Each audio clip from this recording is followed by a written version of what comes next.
La corte.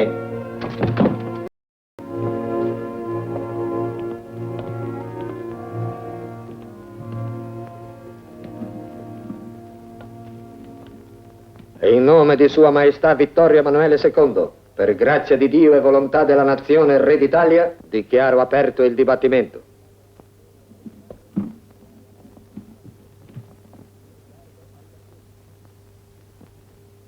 Riccardo Albertini. Alzatevi. Siete imputato dei reati di insurrezione armata contro i poteri dello Stato, di devastazione e strage commesse allo scopo di attentare alla sicurezza dello Stato, di concorso nell'omicidio del comandante di presidio, colonnello Antonio Grimaldi, reati commessi per favorire la restaurazione del dominio borbonico in Sicilia. Invito l'imputato a produrre tutte le prove che possano giovare alla sua difesa.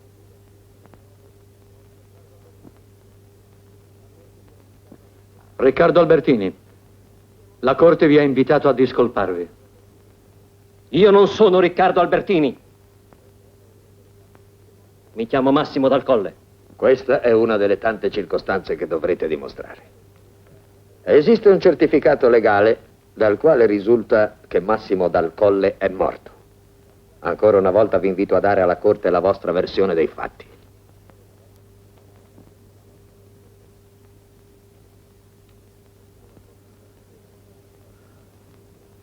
Nessuno forse vorrà credere alla mia storia. Il racconto che sto per fare potrà sembrare assurdo o fantastico ad una corte marziale, ma è l'esatta versione degli avvenimenti che mi hanno condotto qui, innanzi a voi. 9 anni fa lasciai la Sicilia per seguire l'esercito garibaldino fino al Volturno. Finito il conflitto, restai nel continente. Ero pieno di entusiasmo e di fiducia nell'avvenire, ma la realtà delle cose mi tolse presto ogni illusione. Non è facile trovare in un paese ancora sconvolto dalla guerra un'occupazione, un posto qualsiasi. Dopo qualche anno tornai alle armi e raggiunsi i garibaldini a Mentana. Non bastarono i francesi. Anche il governo italiano ci considerò dei ribelli, dei nemici. Non avevo più nulla in cui credere ormai e mi rassegnai a tornare a casa. Nella visione della mia terra ritrovavo i ricordi della mia prima giovinezza piena di speranza, ma non la forza di reagire allo sconforto di oggi. Il viaggio mi sembrava interminabile, infinitamente noioso. Di fronte a me sedeva una coppia di ricchi mercanti che per tutta la durata del viaggio non chiusero mai bocca. Proprio l'opposto dello strano e taciturno individuo che sedeva in fondo alla vettura assorto in chissà quali pensieri. Da diverse ore avevo dimenticato il tema dei loro discorsi e perso il filo degli argomenti che mi stavano esponendo. Ah, Milazzo, 8 soldi più che a Messina. No, 10 soldi. A Messina ce la cavamo con 1,20. Ma ha notato che più i paesi sono piccoli e più i prezzi sono grandi. E a Castroreale allora? 2 minestri, 3 fette di salame, una pera perché mio marito non mangia frutta. Indovini quanto? Su, dicelo tu, dicelo tu. Ce lo dico io. Indovini. Indovini. Indovini. E diglielo. 2,10.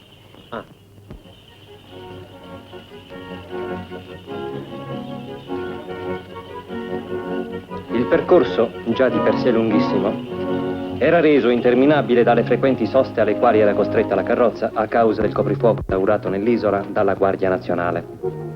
Durante una delle soste della vettura ero sceso per sgranchirmi un po' le gambe per fare 4 passi, quando improvvisamente un inatteso raggio di sole venne a rischiarare la grigia atmosfera di quel viaggio.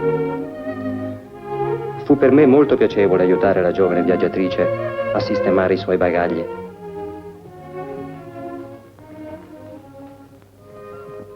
Non immaginavo che questo incontro occasionale avrebbe poi influito tanto profondamente sul corso della mia vita. Simpatizzammo subito. Non era trascorsa la prima ora di viaggio che già ci consideravamo reciprocamente 2 vecchi amici.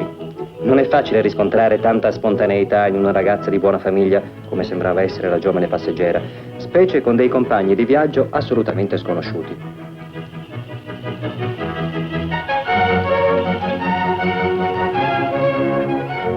Le tappe che ogni giorno al calar del sole facevamo alle stazioni di posta contribuirono a cementare i rapporti di amicizia fra me e la ragazza. I suoi modi erano semplici e schietti e rimasi da quando appresi che essa era la sorella minore del duca di Melia, un uomo che sapevo essere uno dei nobili più potenti e facoltosi della Sicilia. Una volta mi alzai da tavola per portare la frutta a mio fratello. Mi fece una ramanzina. Ho molta soggezione di lui. È come se fosse mio padre. Ha 20 anni più di me. Ed è un uomo così severo. Le confesso che ho una certa paura a comparirgli davanti dopo 2 anni che non ci vediamo.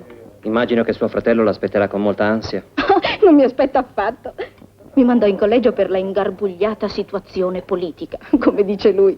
Ma intanto ho compiuto i 18 anni e sono stanca di stare in collegio e di imparare le buone maniere. E così ha lasciato il collegio senza permesso. Un vero colpo di testa. Conto sulla sorpresa per farmi perdonare. Beata lei che è così giovane e spensierata. Perché? Lei è vecchio? Cos'è che l'ha deluso? Niente. È proprio questo. Niente. È come se non avessi mai fatto niente, come se non ci fosse più niente che mi entusiasmi.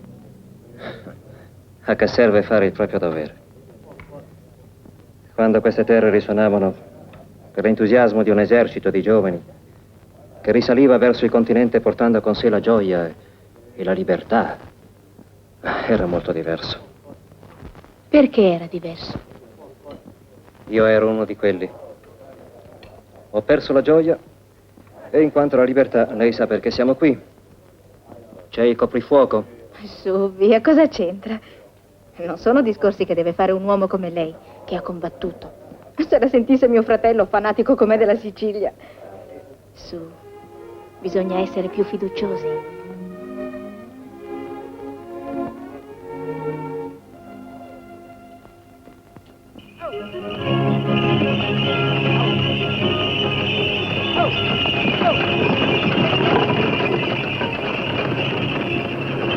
Ma che hai? Vuoi stare fermo? Hai sentito quello che ha detto il cameriere della locanda? Siamo in pieno territorio dei briganti. Lei è armato? No. Lo vedi? Il più pauroso di tutti sei. E guarda quel signore laggiù come sta fermo e calmo. E per forza, i signori stranieri sono. Vengono dal continente. Lo sanno che giorni fa ammazzarono 3 sulla strada di Nicosia? Lì c'entra la politica. Erano 3 piemontesi. Ma piemontesi, stranieri, sono sempre loro che hanno fatto aumentare i prezzi. Quanto ha pagato lei alla locanda? Noi 3 lire senza il vino. Ecco, un viaggio come questo oggi è un lusso. Per la povera gente come noi è una vera spoliazione. Mi creda, sa, mi creda. Così.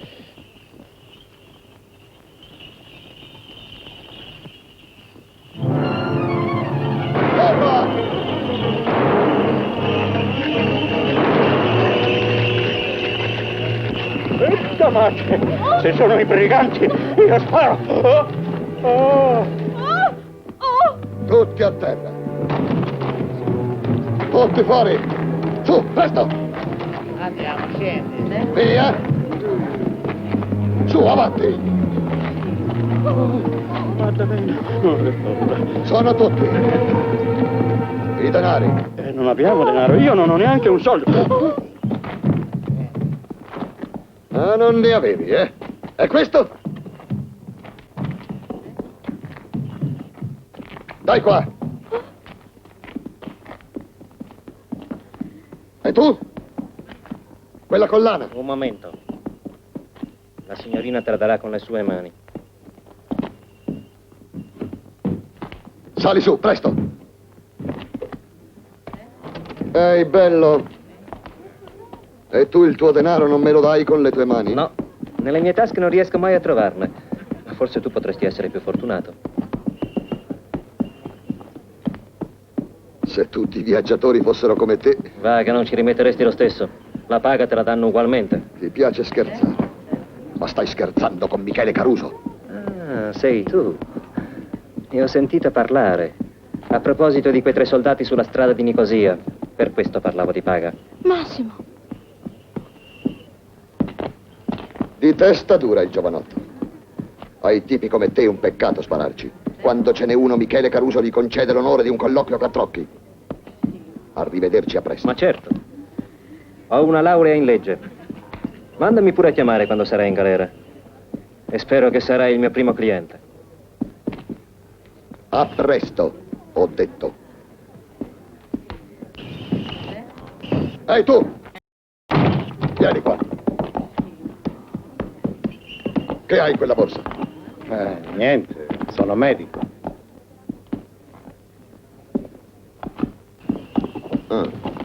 Bene, aprila.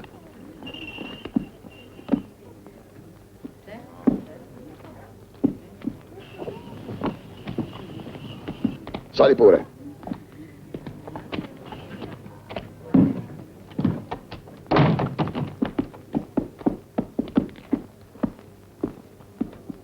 Avanti, filate!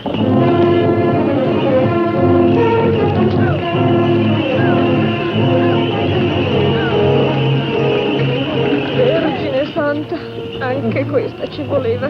Ma non è niente, non è niente. Ma che t'hanno fatto? Oh, Santa Rosalia. Lei, dottore, è stato fortunato. Perché?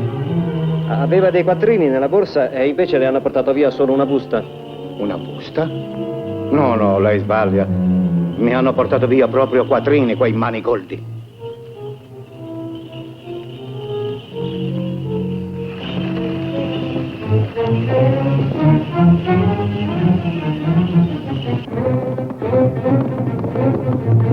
Fermi, non si può passare! C'è uno squadrone di cavalleria che passa nel bosco. Forse hanno saputo della dirigenza. Torniamo indietro. Non ci conviene attaccarli. Nascondiamoci nella conca di Teramo. Aspetteremo il tramonto, poi gireremo dietro le colline. Via!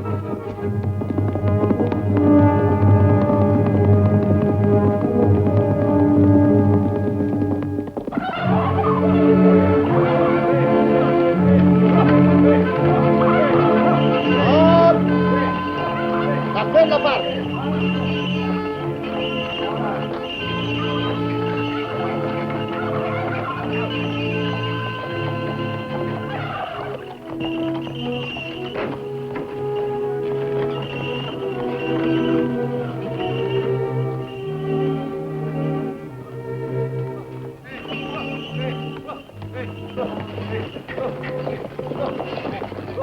I viaggiatori provenienti dal continente devono scendere per la verifica dei documenti di viaggio.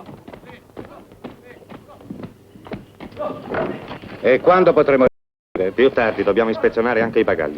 Se questo rigore venisse adoperato anche per eliminare il brigantaggio, la Sicilia sarebbe un paradiso terrestre. Da dove viene lei? Da Napoli. Beh, se ci vuole ritornare non faccia tanto lo spiritoso. Mi sbrigherò presto, la raggiungerò alla stazione di posta. Va bene, a fra poco. Lei da dove viene? Da Napoli. Dove ci conducete? Dal comandante, il colonnello Grimaldi. Vuole interrogare tutti. Il colonnello Grimaldi? Avanti. Hanno fermato 2 viaggiatori che vengono dall'Italia. Perché qui non siamo in Italia? Cretino. Va, fa passare il primo.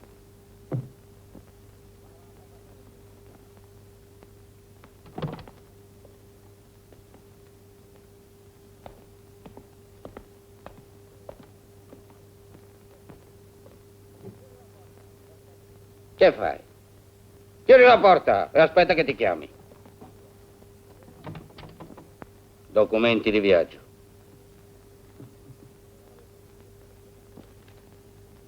Speravo che il mio colonnello mi avrebbe riconosciuto. Dal Colle. Il tenente Massimo Dal Colle. Sempre giovane e in gamba il mio colonnello. Sì, porco giura, sempre in gamba. È sempre colonnello in attesa della promozione. E la sua bambina? Chi, Luisa? Si è fatta grande. Scusa, sai. Ha 7 anni. Sì, è qui con me. Le faccio da padre e da madre. E tu? Com'è che hai lasciato l'esercito? L'esercito è un mestiere che non fa per me, colonnello. Preferisco il mio lavoro, sono avvocato. Avvocato? Mm-hmm. Qui è meglio avere un soldato di più e un avvocaticchio di meno. Grazie del complimento. Ma se fossi meno franco a quest'ora sarei generale. Ma scusi, ci sarà da aspettare ancora molto. Che ne so io? Avevano detto 5 minuti e invece... Non parlavi così una volta. Vedi, da anni combattiamo per liberare la nostra terra da un pugno di politicanti che la stanno dissanguando. E senza nessun risultato. Ora arrivi tu fresco fresco per fare l'avvocato. Sì, E lei mi aiuterà. Che? Aiutarti io? Metter fuori quei 4 lazzaroni che riesco a sbattere in galera? Ma... magri affari, figliolo mio. Non si fanno acchiappare quei vigliacchi. Guarda. Qui e qui. Tutte zone comandate da loro. Hanno assoldato e armato la peggiore delinquenza dell'isola. Qui agisce la banda Caruso, la più pericolosa. Ho avuto il piacere di fare la sua conoscenza un'ora fa. Lo so. Ti sfuggono di mano come anguille. Hanno spie dappertutto. Ricevono fondi e ordini da Napoli. E ancora non siamo riusciti a mettere le mani su uno di questi piccioni viaggiatori. Vanno e vengono dal continente sotto il tuo naso. Aspetti. Forse uno di questi piccioni non è lontano. Che dici? Sì. È in anticamera che aspetta di essere interrogato da lei. Gli chiede dalla busta sigillata consegnata a Caruso. Cantullo! Cantullo! Quell'idiota quando serve non c'è mai. Cantullo, vieni qui! Vai a entrare l'altro. Sì. Adesso vedrai che gli combino. Però non sei cambiato, eh? Hai ancora l'occhio attento e un buon fiuto. No, resta qui.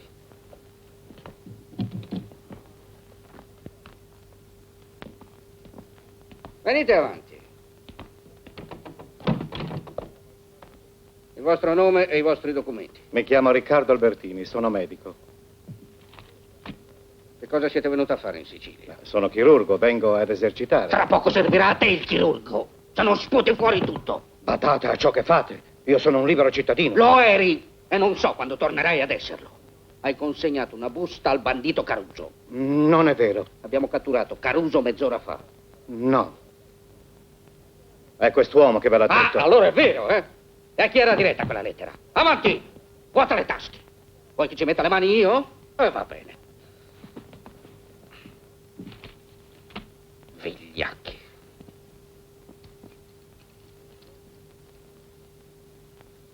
E questo che cos'è? Non lo so, l'ho trovato. Ah sì? Ho trovato uno anch'io. Nelle tasche di un brigante ucciso da un mio soldato. È il vostro segno di riconoscimento, vero? Sai che ti dico?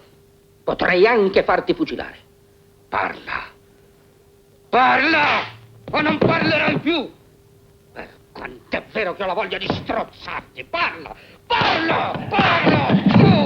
A chi era diretta quella lettera? Le ho detto che non lo so. Dovevo consegnarla ai banditi e mi avevano anche avvertito che lei mi avrebbe fermato e se mi trovava i documenti addosso. Che cos'erano quei documenti? Ma io sono solo un messaggero, ignoro il contenuto della busta. A te ti ha inviato il comitato borbonico di Napoli, vero? Sì. Capisco. Capisco.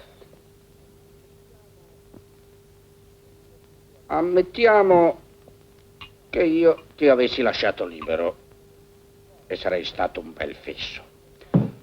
Poi, che cosa dovevi fare? Avrei dovuto andare al mercato di Ricadio e farmi riconoscere con quel segno. Mi avrebbero portato dal capo. Allora, conosci il capo del movimento filo borbonico in Sicilia? No. Qualcuno conoscerai? No, nessuno, ve lo giuro. E quelli che ti aspettavano conoscono te? No, vi ho già detto tutto. Forse non tutto, ma il resto lo dirai al processo. Che processo? Al tuo. Sarai processato per aver cospirato contro la sicurezza e l'autorità dello Stato. Fucilazione sicura. Piantone! No, voi mi avevate promesso che... Ma che cosa posso promettere io, misero e povero colonnello, di fronte alla corte marziale piena di generali? Piantone! Conducete in cella a costui. E abbiatene cura. No, un momento, aspettate. Voi non potete far questo. Via! Ma non potete. Ma lasciate. Trattatelo bene. E a trattarlo male ci penso io. Vigliacchi rinnegati. Porco Giuda. Hai inteso che roba, eh? E non sospetta neanche chi sia il capo di questa gente? Se avessi il minimo sospetto gli metterei le mani addosso e tutto sarebbe finito. Però quell'uomo sapeva molto di più. Perché non ha insistito un po'? Lascia fare, poco alla volta. Ma ti pare che lo lascerò tranquillo fino al giorno del processo?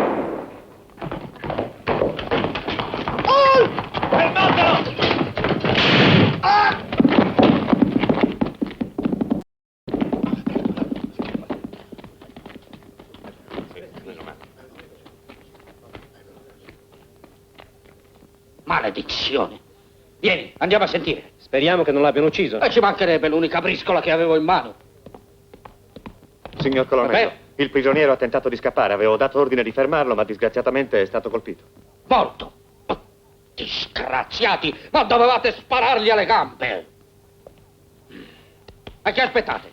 Che vi faccio un encomio? Via, via! Andate via! Mi scusi, signor colonnello. Che vuoi tu? Lei ha i documenti, mi occorrono le generalità del morto per il verbale. Ah.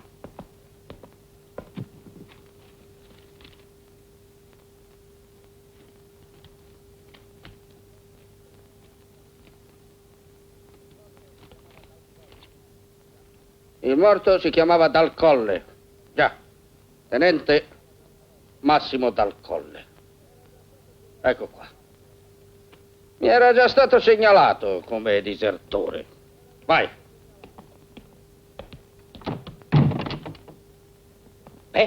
Allora, hai capito? Ho capito, colonnello. Lei vorrebbe che io prendessi il posto del morto, di Albertini? Non cercavi un'occupazione. Te ne offro due. Sei medico ed emissario borbonico. Due mestieri che oggi rendono bene. Sono venuto qui per fare l'avvocato, non l'agente segreto. Ne ho abbastanza della politica e della guerra. Non è affar mio.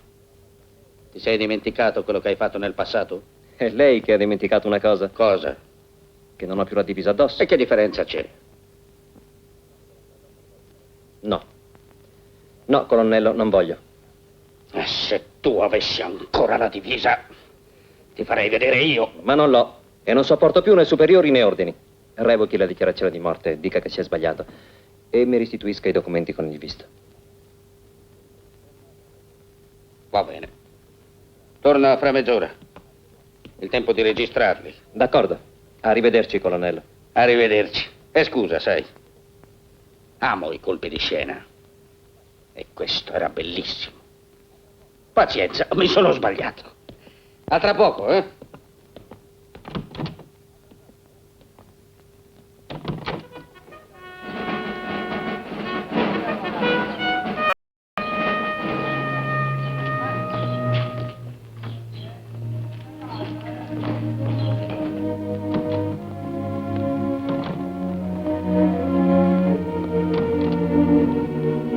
La signorina Gianna? Di là.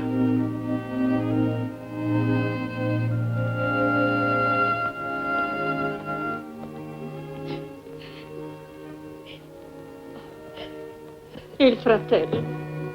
Glielo hanno ammazzato i briganti.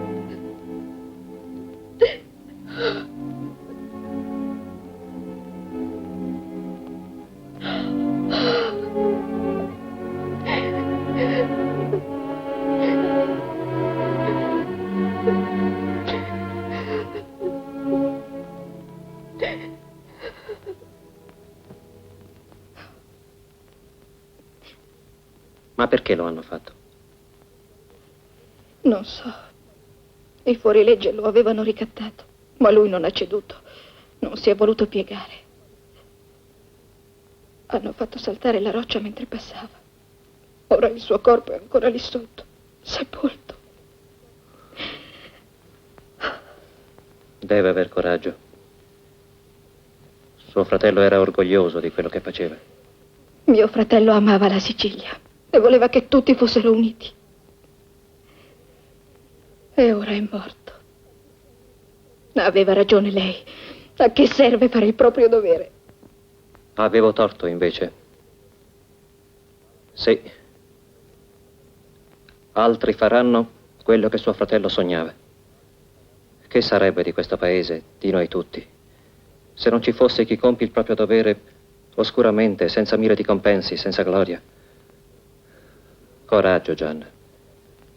Il duca di Melia sapeva che la morte fa parte di questo tremendo gioco che è la guerra civile e non la temeva. Scusate, la diligenza di Licadio è pronta. Vi volete preparare per la partenza? Dobbiamo andare.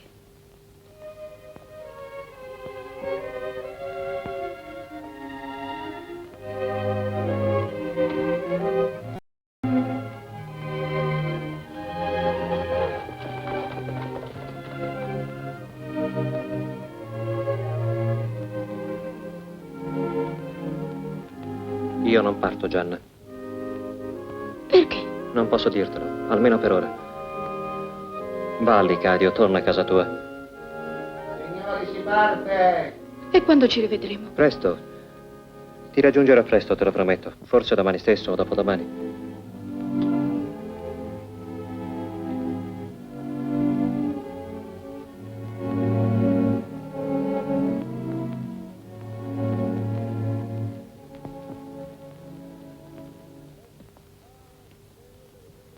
Beh, sei venuto a riprendere le tue carte, eh?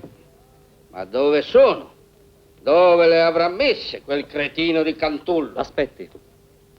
Non servono. Se non è troppo tardi, accetto la missione. Ah, accetti. Se non ha ancora rettificato il verbale di morte di Albertini. Ma neanche per sogno, ero certo che avresti accettato. Dunque, questi sono i documenti. Tu da oggi sei Riccardo Albertini, medico chirurgo, inviato speciale del Comitato Borbonico di Napoli. Con questo segno, come se tu fossi il dottor Albertini, ti recherai al mercato di Licadio. Nessuno, bada bene, nessuno all'infuori di noi due saprà mai di questa missione. Sarebbe un'imprudenza. Mi raccomando, ricordati che i nostri avversari sono astuti quanto spietati. Dovrai essere più astuto di loro e, se occorre, altrettanto spietato. Il resto è affidato al tuo coraggio e alla tua intelligenza. Sarai solo in mezzo a gente che non conosce la pietà. Al mercato di Licadio ci sarà una persona che ti aspetta. Ti farai riconoscere con questo segno.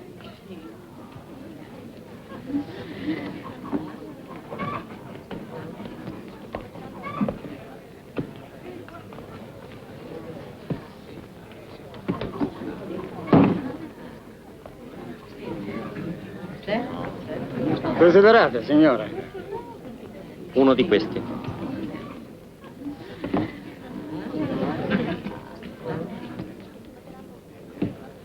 Lo sapete quanto costa?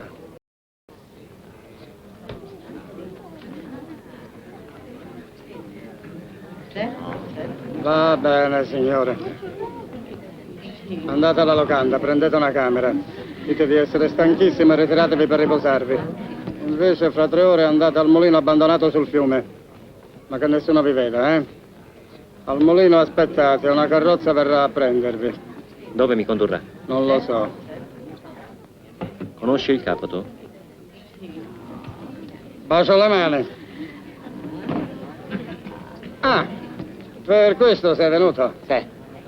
Guarda che questo è acciaio purissimo, eh? Riccardo Albertini, medico. Tu di regola. Grazie. Abbiamo ordini molto rigorosi. Con le spie borboniche che ci sono in giro, devo stare con gli occhi molto aperti. E invece io ho una gran voglia di chiuderli. Casco dal sonno. Ma la camera è già pronta. Rosaria, accompagna il signore. Subito, subito.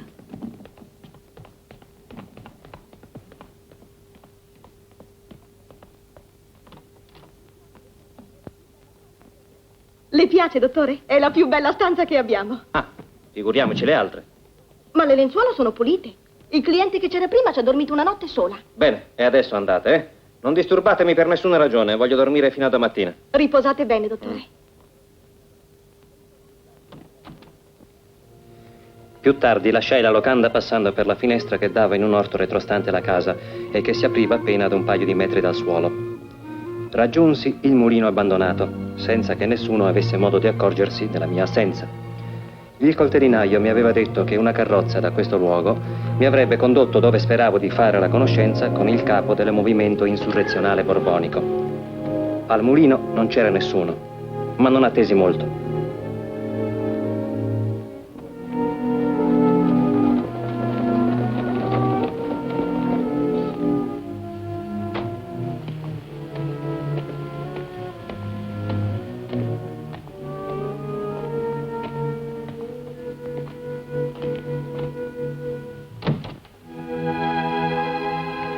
Buongiorno. Buongiorno. Salga, salga.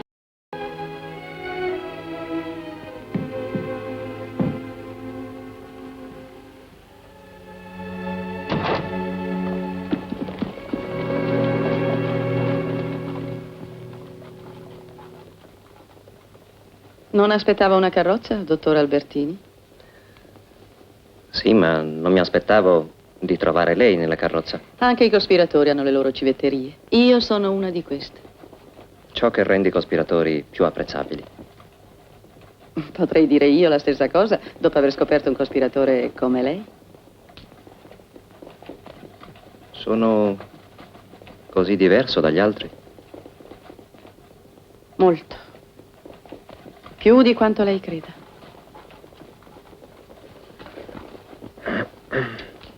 Dove mi conduce? Nella mia villa. Fa parte delle precauzioni. Continuo a procedere nel mistero. Dovrebbe esservi abituato. Anche il suo nome è un mistero? No, credo di no. Sono la contessa Marion Lamberti. Ma mi chiami Marion?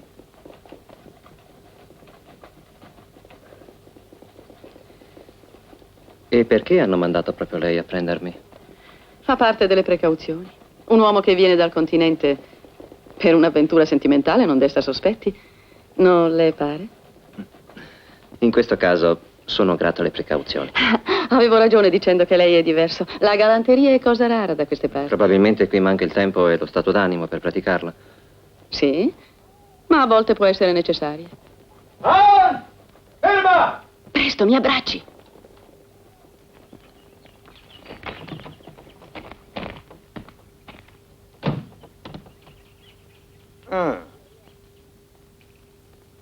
Via, via!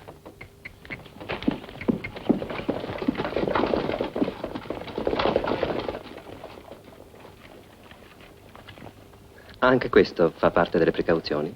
Certamente. Dispiaciuto? No, ma non me lo aspettavo.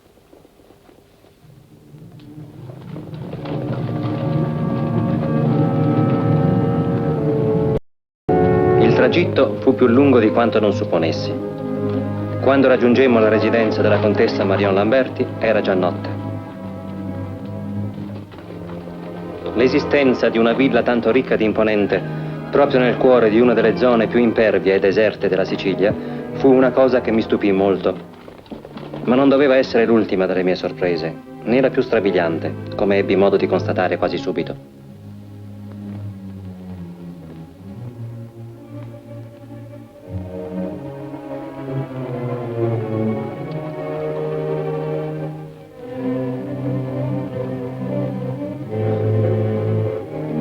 Dottor Albertini, benvenuto.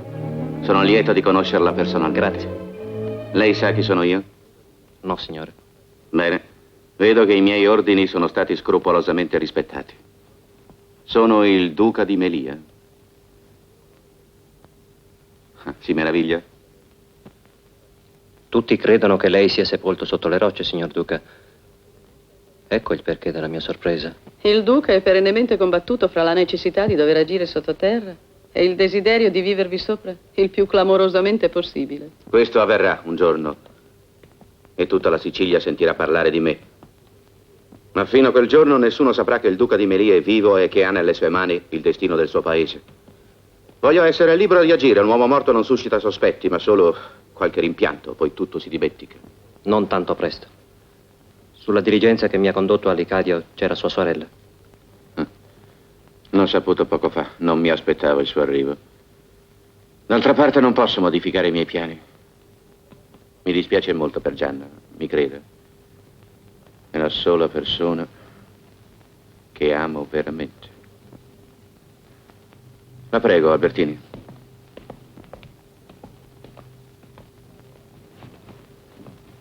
Stavo a riordinare le idee. Il duca di Melia, l'uomo la cui tragica fine mi aveva spinto ad accettare la mia pericolosa missione, era vivo. Era lo stesso uomo che io dovevo smascherare e colpire. Il fratello che Gianna, la ragazza per la quale ormai nutrivo un profondo sentimento d'affetto, ora piangeva morto. Un bicchiere di ottimo Marsala rende sempre più gradevole l'inizio di ogni conversazione.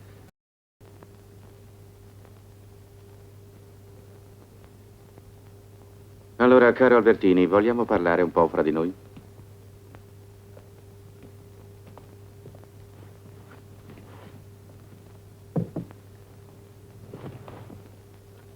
Lei aveva un messaggio per me, l'ha consegnato a Caruso? Certamente, non l'ha ricevuto? No, non ancora. Caruso avrà incontrato qualche difficoltà, ma sarà qui da un momento all'altro. Mi scusi un momento.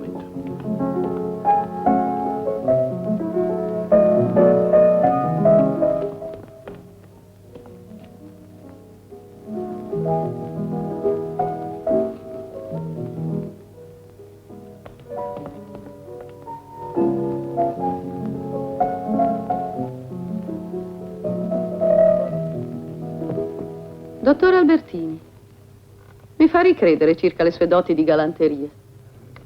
Ha ragione, mi scusi. Non meritavo il suo elogio. Mi accorgo che le idee politiche occupano per intero anche la sua mente e non lasciano posto per null'altro. Sì, è proprio così.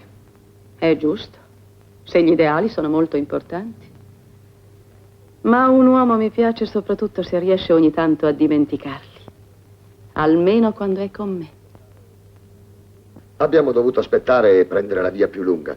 I soldati stanno battendo la zona. C'è uno squadrone di cavalleria tra l'Icadio e le colline. Bene, evitiamo gli scontri per ora. Le informazioni che aspettavo sono giunte al momento buono. Avremo presto bisogno di tutti i nostri uomini. Signor Duca. Cosa c'è? Ah, sì, fai entrare. Ha ordini, signor Duca? Aspetta. Buonasera, signori. Buonasera. Buonasera.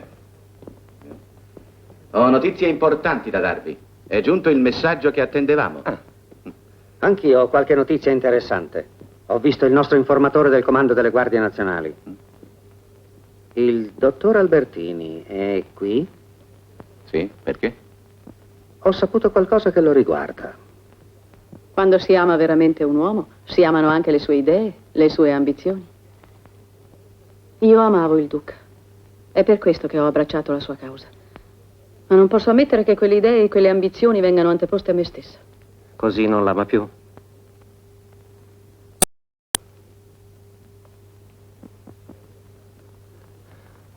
Lei è franca. Unica virtù in mezzo a tanti peccati. Dottor Albertini? Il signor Duca la prega di raggiungerlo in biblioteca. Con il suo permesso.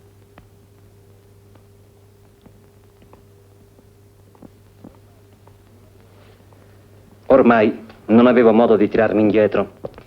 Mi resi conto che sarebbe stato inutile attuare una decisione tanto rapida da permettermi di evitare di finire proprio in bocca a Caruso se esso era ancora in compagnia del Duca. Il cameriere mi era alle spalle e davanti a me Melia attendeva sulla soglia della biblioteca. Mi mantenni apparentemente calmo, ma ero pronto a reagire a qualsiasi brutta sorpresa.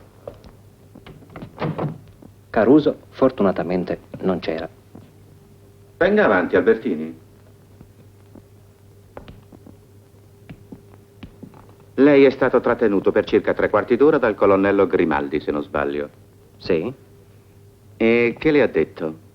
Mi ha tempestato di domande, ma gli ho tenuto testa. A quanto mi è parso di capire, è un uomo che sospetta di tutto. Sono anch'io del suo stesso parere. E perché c'è tornato una seconda volta? Dovevo ritirare i documenti che aveva trattenuto per una verifica.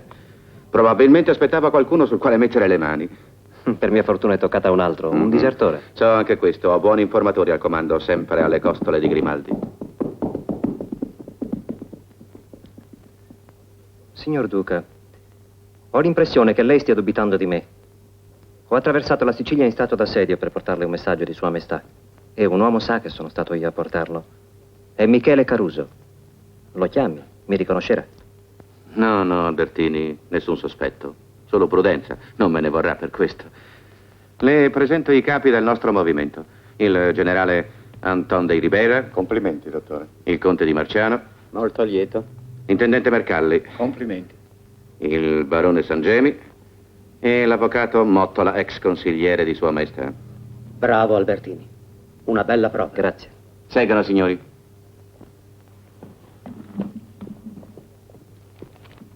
Ho già esaminato questi documenti. Domani notte alle 11 riunirò i capi dei gruppi armati alle cave di Pasturo ed anche ad essi annuncerò finalmente che l'ora tanto attesa è prossima. Scacceremo i piemontesi dalla Sicilia. Il nostro comitato di Napoli ci ha assicurato l'appoggio del governo francese. Appena noi saremo pronti ad insorgere con le nostre forze, 3 navi da guerra salperanno segretamente dal porto di Tolone e getteranno l'ancora nelle località che noi indicheremo. Ora lei, Albertini, dovrà riferire al nostro comitato quanto ci dirà il capo del nostro servizio di informazioni, avvocato Mottola. Ecco, la situazione non si può certo definire eccellente. Alcuni esponenti del movimento osservano che i nostri progetti non tengono conto dell'evoluzione cui il nostro paese partecipa e che la nostra gente non vuole una nuova guerra civile. La nostra gente? Sarà proprio questa a spazzare la Sicilia dagli invasori. Qualcuno sostiene che il nostro popolo non li considera più tali. I nomi, Mottola, i nomi di questi traditori che si preparano a voltarci le spalle. Stia certo, li abbiamo. Scusate, penso che anche il comitato dovrebbe conoscere quei nomi. Certo, li avrà. Devo anche chiedervi le liste degli affiliati e i piani di operazione. Il comitato desidera esserne informato. Ma 2 mesi fa abbiamo inviato una relazione a Napoli. Lo so, ma in questo periodo sono avvenuti dei mutamenti, il rapporto dell'avvocato Mottola lo prova. È vero. Questi mutamenti rendono necessario un nuovo esame della situazione. Certo. E trovo giusto che Napoli abbia una relazione aggiornata dei nostri quadri. Se domani sarà pronta, posso portarla io stesso. D'accordo, prepareremo la nuova relazione e Albertini la porterà a Napoli. Ora lei torni in paese e rientri nascostamente in albergo. Domani pomeriggio alle 2 si rechi al mulino abbandonato. Le farò consegnare la relazione. Oh, fino a quel momento, per evitare sorprese, qualcuno dei miei uomini terrà gli occhi su di lei. Certo, certo. Occorre molta prudenza.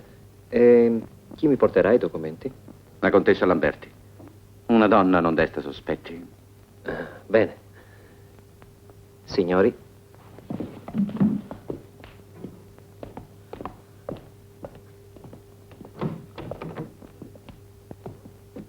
Arrivederci, Albertini, e buona fortuna. Grazie.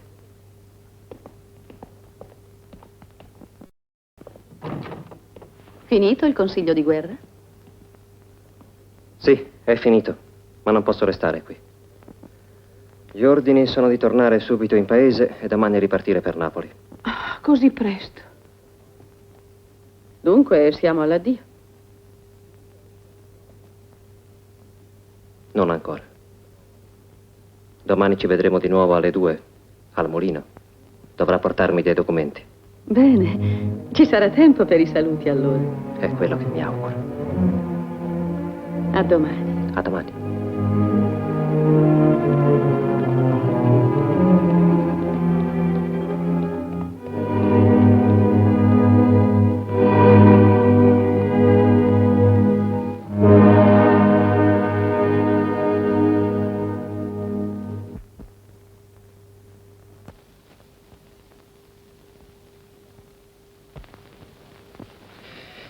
Rientrato inosservato nella locanda per la stessa via che avevo percorso per allontanarmene, mi convinsi che la cosa più urgente da fare era quella di mettermi immediatamente in contatto con il colonnello Grimaldi. Avevo dei nomi da comunicargli e la notizia che sarei venuto in possesso della entità dell'armamento e della dislocazione delle inafferrabili bande ribelli. Quest'ultima sarebbe stata l'informazione più importante per il comando e il mezzo più sicuro per stroncare alle radici tanto la progettata insurrezione generale quanto la guerriglia che da anni i filoborbonici conducevano nell'isola. Ben alzato, signor dottore. Buongiorno. Buongiorno, dottore. Ha dormito bene? Molto bene, grazie. Fa colazione qui, dottore? Tra un po', faccio prima 2 passi. Purtroppo né io né il colonnello avevamo previsto che per me sarebbe stato impossibile mettermi in contatto con lui senza essere notato dagli informatori che il duca di Melia aveva disseminato per tutte le strade. Un errore come questo avrebbe compromesso tutto. Io, infatti, non potevo riassumere la mia identità prima di essere venuto in possesso della relazione. Eppure dovevo vedere il colonnello, informarlo di quanto già sapevo. E il caso, inaspettatamente, mi venne in aiuto. Ma come? Non c'è scuola oggi? No, papà, ci hanno dato un compito in casa. Un tema che se non ci aiuti tu siamo perdute. Un compito in casa? Anche questa ci voleva adesso. Uno crede di pagare perché i figli vadano a scuola e invece paga per te a fare i compiti in casa.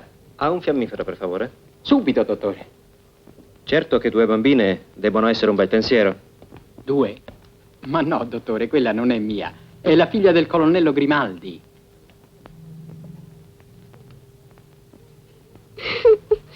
Guarda, guarda, ma che fai? Ti vuoi fumare le dita?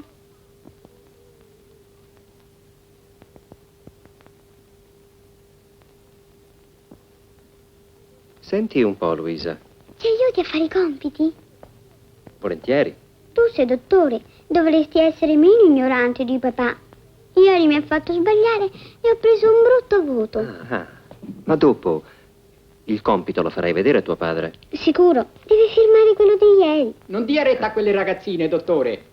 E voi non infastidite i clienti. Ma no, le lasci stare. Su, vediamo questo quaderno.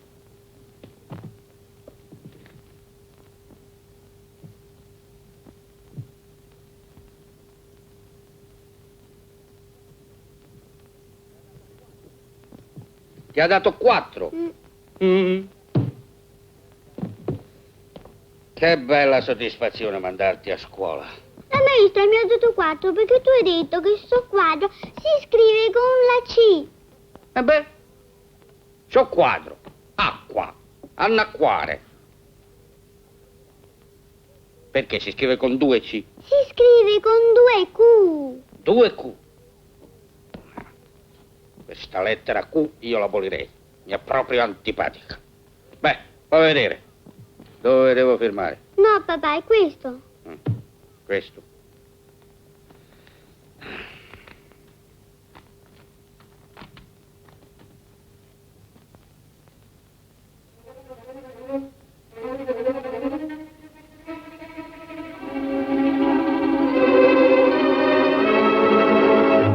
Ehi, voi due! Qui! Venite avanti.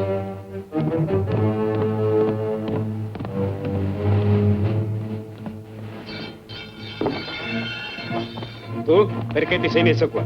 Perché? Ma non posso mettermi a lavorare dove voglio. Dammi le tue carte. Tutto in regola. Vieni con noi. Ma perché non leggete? Non so leggere. Ma Io leggete! nemmeno. Vieni, andiamo dal sergente. Lui sa leggere e scrivere. No, questa è una prepotenza. Andiamo, questa andiamo. è una prepotenza perché io mi sono messo sempre...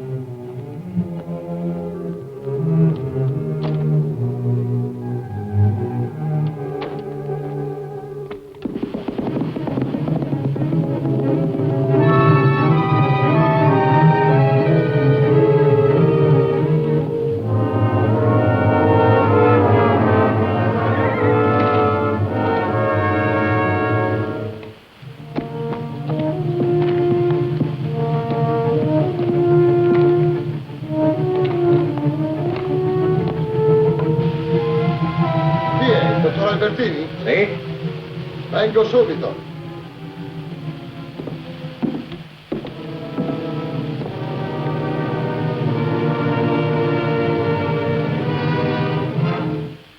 Ma tu non sei Albertini.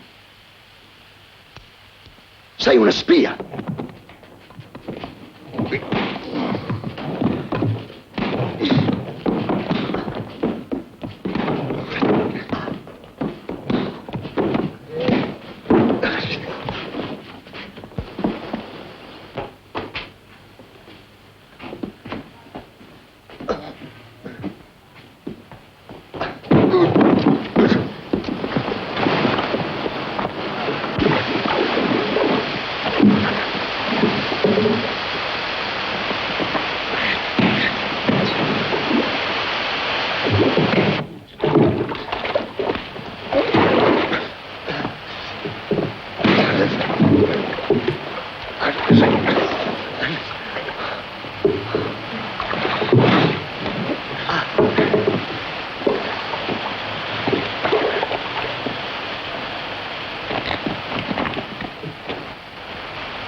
Volevi i documenti, eh?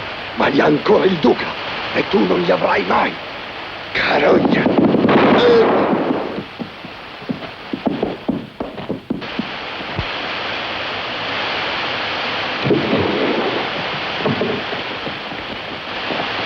Marcia, avanti, to.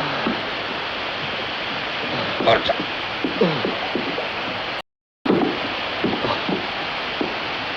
Su, appoggiati a me. Tieni. Il duca di Melia, eh? E chi ce lo poteva immaginare? Questo figlio di un cane. Tieni, fuma. e si finge morto. Ma lascia che gli metta le mani addosso, al muro lo schiaffo, al muro. Va avanti. Si riuniscono questa notte tutti i capi delle bande. Alle 11. Bene, molto bene. Abbiamo tutto il tempo necessario. E dove si riuniscono? Alle cave di Pasturo. Alle cave di Pasturo? Sì. Sanguaccio di Giuda. È un brutto posto quello, è un labirinto. Tutto entrate, uscite. Che ti piglia? Che roba è? Ah, beh, sì, devo fumare dei sigari leggeri perché ho la gola infiammata e quelli forti mi fanno male. Ma alle cave di Pasturo ci sarà anche il duca? Naturalmente. E ci sarò anch'io. È in buona compagnia. Un duca merita tutte le attenzioni. Se avessimo in mano la relazione con i nomi di tutti i ribelli, capisci? La guerra civile sarebbe finita. Melia doveva mandare Marion con i documenti e invece probabilmente saranno ancora da lui, non capisco. Se non ho quelle carte, quei vigliacchi sono capaci di mettersi tutti in salvo anche questa volta. Manca ancora un capitolo alla fine di questa storia. Tornerò alla villa. Cercherò di avere la relazione. Con la morte di Caruso è un bel rischio. Come te la cavi? Non lo so, dirò che ho atteso e che non ho visto nessuno.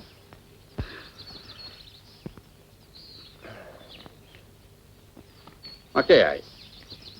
Non sei contento della tua missione? No.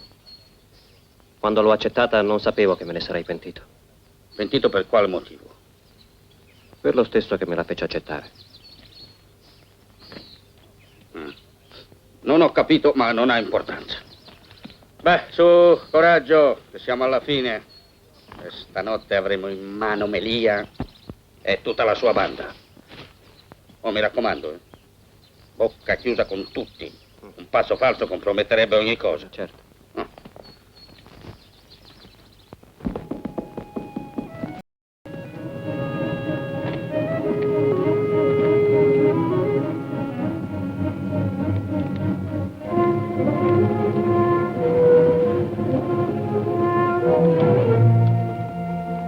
Cosa le è saltato in testa di venire qui?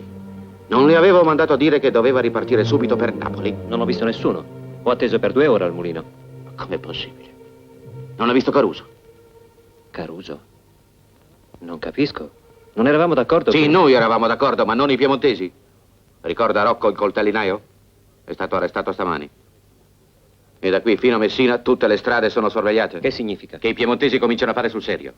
Sono dappertutto, vigili, sospettosi. Hanno triplicato la sorveglianza, i controlli, smascherano i miei uomini. Hanno già messo gli occhi anche su lei e appena partirà la fermeranno. No. No, sarebbe troppo rischioso. E ora lascerà questa casa e domattina stessa ripartirà da Licadio. Mi dispiace, signor Duca, ma il comitato attende quella relazione. L'avrà. La relazione è pronta. Ma non sarà lei a portarla, ecco tutto. Ed ora devo andare alle cave di Pasturo. Signor Duca. Sì? Scusi un momento.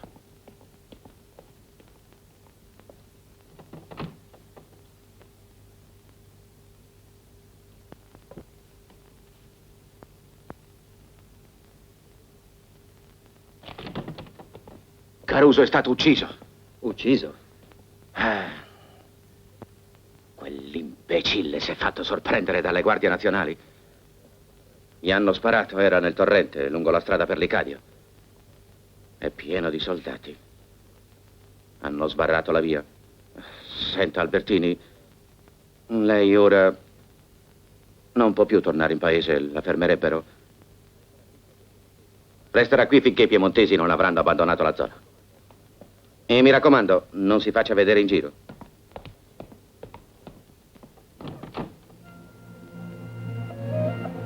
Melia si era recato al convegno nelle cave.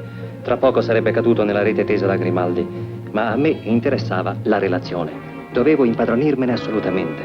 Mettere le mani sul capo del movimento sarebbe servito a poco se, contemporaneamente, la Guardia Nazionale non avesse potuto distruggere gli armati che stava. Ero certo che la relazione era nella biblioteca e dovevo trovarla.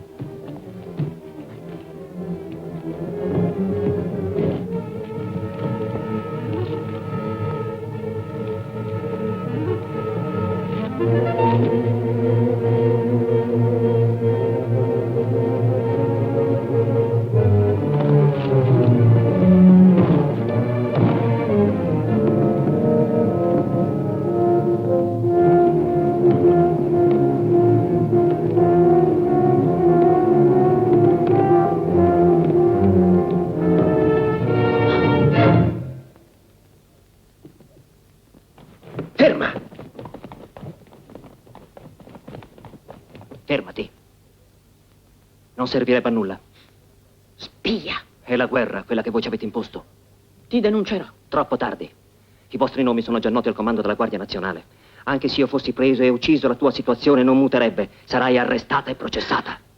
Vigliacco, traditore. Ascoltami invece. Se tu mi aiuterai, ti prometto di fare il possibile per salvarti. Aiutarti? Sì. I documenti mi occorrono. Sai dove sono? Ma non capisci che anche la tua vita può dipendere da questo? Rispondi, dove sono quelle carte?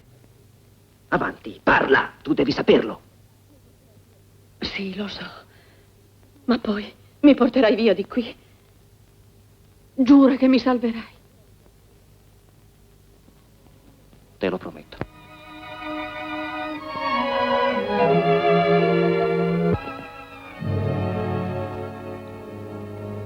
Carlo. Ti prego. D'altra parte, da una donna come te, certe evoluzioni bisogna attendersele. Ma c'è qualcosa di più grave? Uno dei miei uomini migliori è stato ferito. Lei deve salvarlo. È per questo che sono tornato. È il solo medico che conosca i nostri segreti. Dov'è il ferito? Alle cave di Pasturo. Andiamo. Non ho i ferri come sono in albergo. Non si preoccupi. Ci ha già pensato uno dei miei uomini.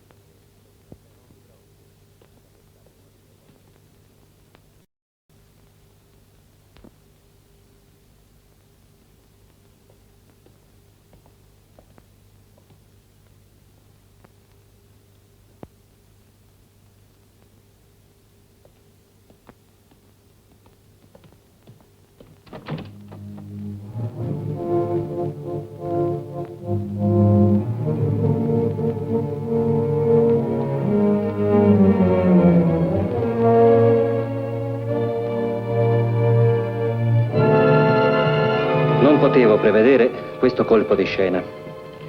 L'incalzante susseguirsi degli avvenimenti di quei giorni mi aveva quasi fatto dimenticare che Albertini era un medico. Ma ciò che mi angustiava maggiormente era di non essere riuscito ad impadronirmi dei documenti. Maria avrebbe finito per accorgersi che non ero dottore, sarei stato smascherato e ucciso. Ero certo che il duca non mi avrebbe perdonato il tradimento di Marion. Non avevo che una probabilità di salvezza: prendere tempo fino all'ora in cui il colonnello e i suoi soldati sarebbero piombati sul luogo del convegno.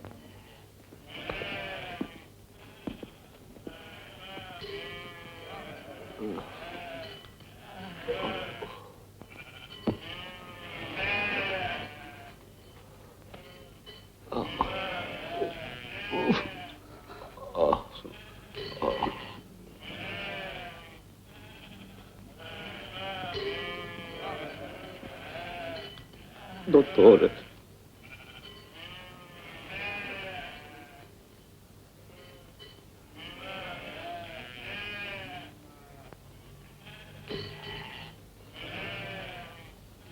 Una brutta ferita. Deve salvarlo. La vita di quest'uomo è preziosa. Ha perduto molto sangue. La palla gli è restata nel torace senza uscire. Estragga.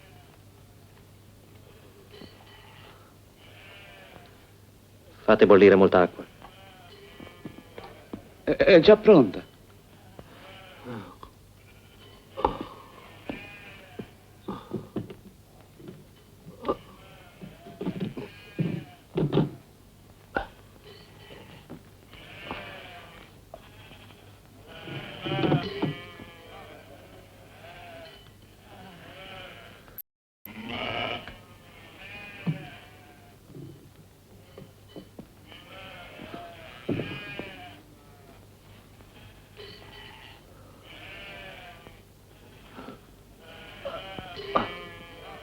Come è successo? Lo avevo incaricato di avvertire i nostri amici per il convegno di questa notte. Le guardie nazionali lo hanno preso e il colonnello Grimaldi lo ha interrogato. Ha parlato? No, Tore non ha parlato. Neanche se lo facevano a pezzi parlava. È suo padre?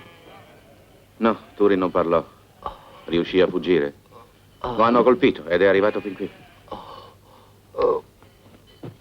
Faccia presto, dottore.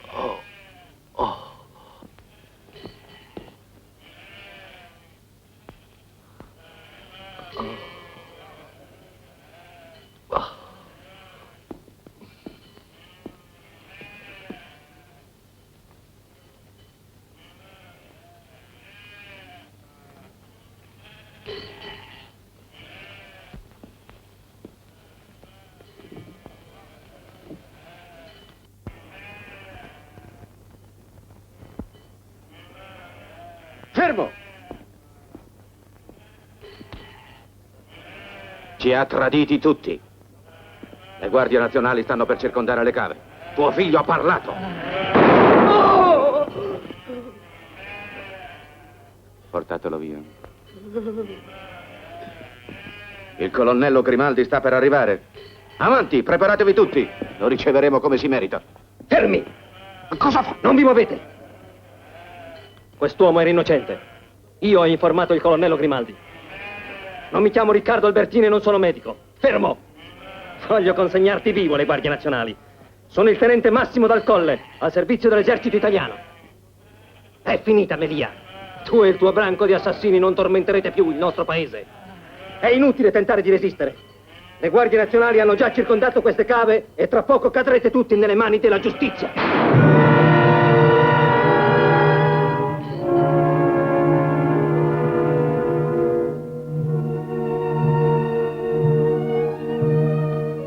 Quando ripresi conoscenza, stentai a capire dove mi trovavo.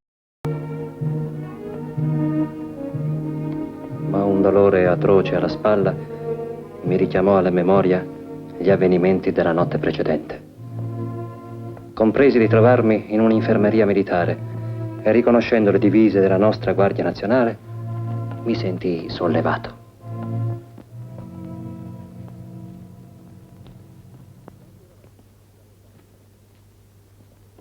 Quanti eravate stanotte alle cave di Pasturo?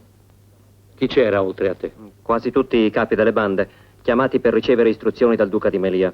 Il duca di Melia? E chi vi ha informato che il colonnello avrebbe effettuato una spedizione contro di voi? Mentre cercavo di guadagnare tempo perché arrivasse il colonnello Grimaldi, si presentò ad avvertire il duca di Melia Cantullo, uno scrivano del comando, certamente una spia borbonica. Ah, quello trovato morto accanto a lui. E dove sarebbero adesso il duca e i capibanda? Dove si sono rifugiati? Mi dispiace, ma questo non lo so. Avevo già perduto i sensi. Senti, Albertini, ti consiglio di dire la verità. Albertini? Come Albertini? Io non mi chiamo Albertini, sono il tenente Massimo Dal Colle. Quello di assumere il nome di un morto è un trucco che non va più. Abbiamo i tuoi documenti. Sei un bugiardo. Ma è un equivoco assurdo! Dov'è il colonnello Grimaldi? Fatemi parlare col colonnello Grimaldi. Lui vi spiegherà tutto. Il colonnello Grimaldi.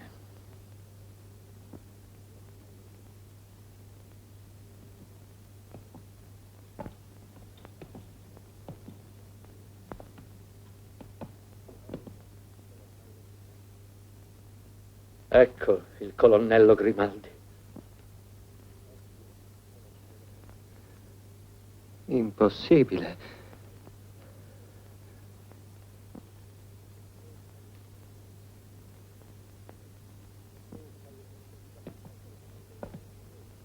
Tu sei uno di quelli che l'hanno ucciso. No, non è vero. Ma non capite. Non sono stato io. Lo racconterai alla corte marziale. Ma...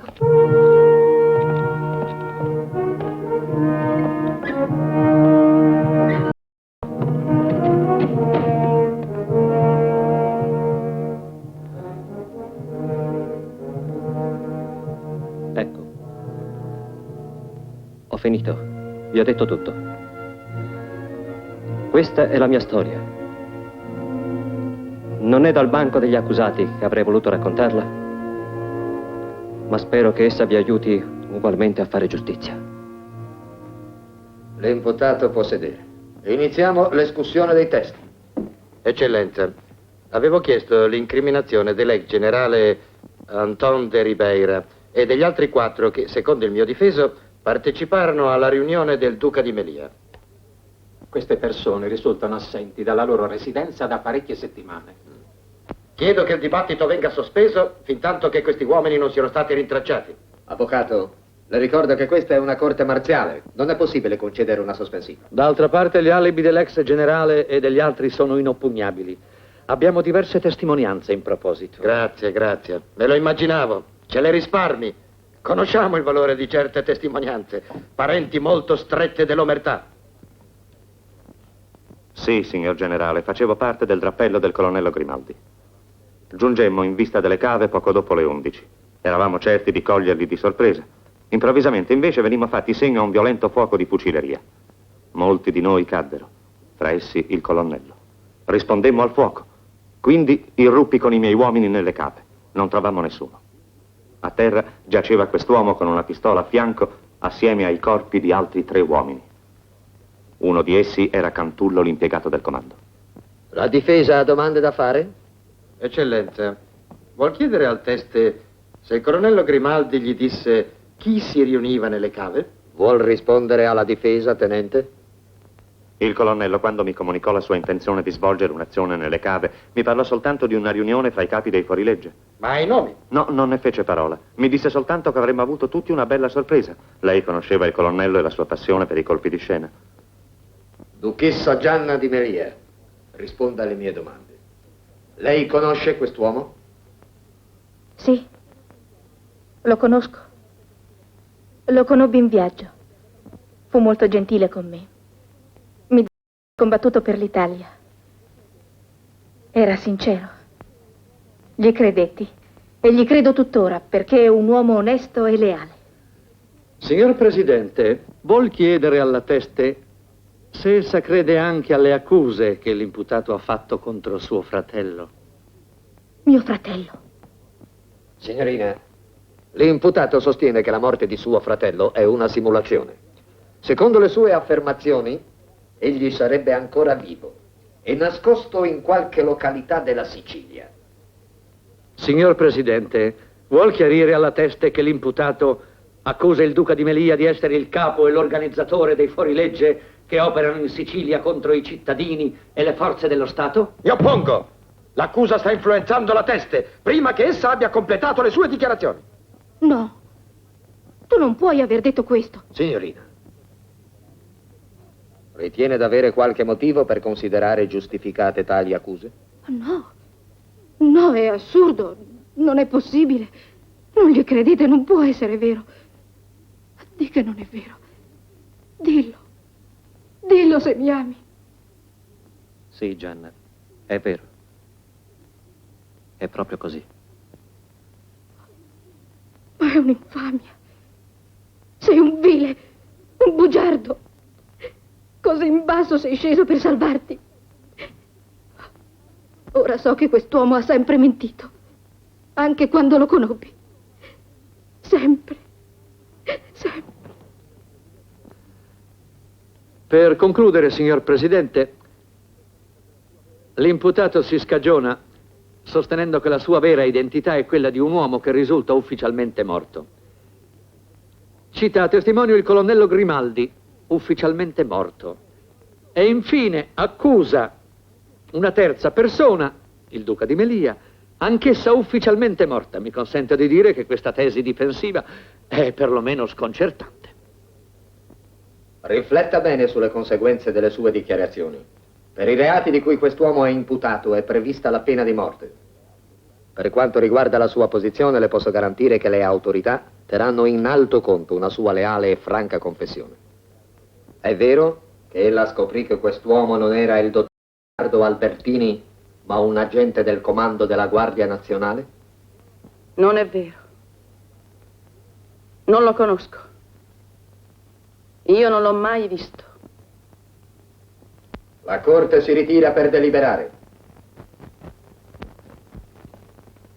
In nome di Sua Maestà Vittorio Emanuele II, per grazia di Dio e per volontà della nazione Re d'Italia, la Corte Marziale del Secondo Corpo d'Armata riconosce Riccardo Albertini colpevole dei reati ascritti e pertanto lo condanna alla pena di morte mediante fucilazione alla schiena.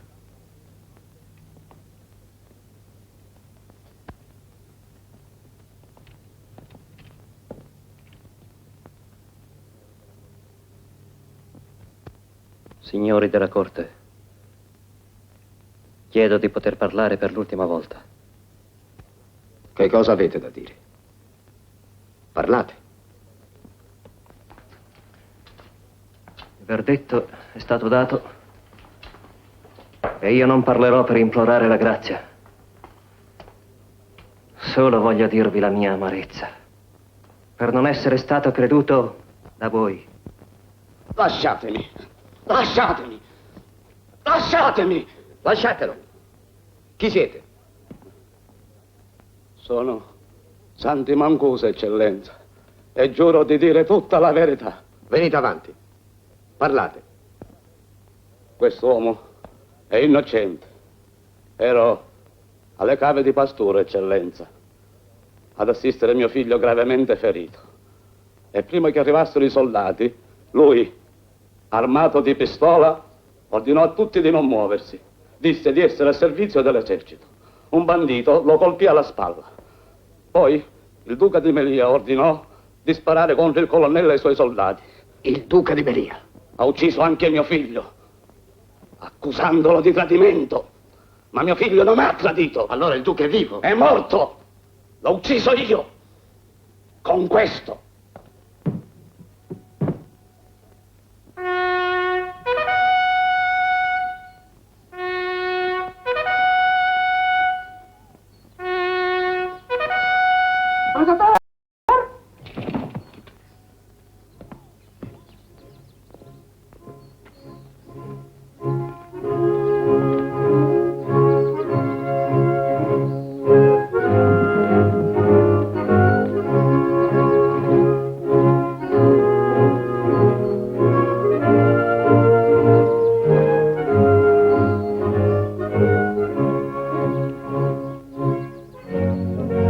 Colonnello della Guardia Nazionale Antonio Grimaldi, ufficiale di alte qualità morali e professionali, educato alla scuola dell'onore e del coraggio, impegnava accanitamente con tutte le sue energie la lotta contro movimenti insurrezionali, stroncandone ogni velleità con fredda decisione ed abile condotta. Successivamente, in azione contro il nemico, cadeva colpito a morte dal piombo dei traditori. Licadio, 6 giugno 1869.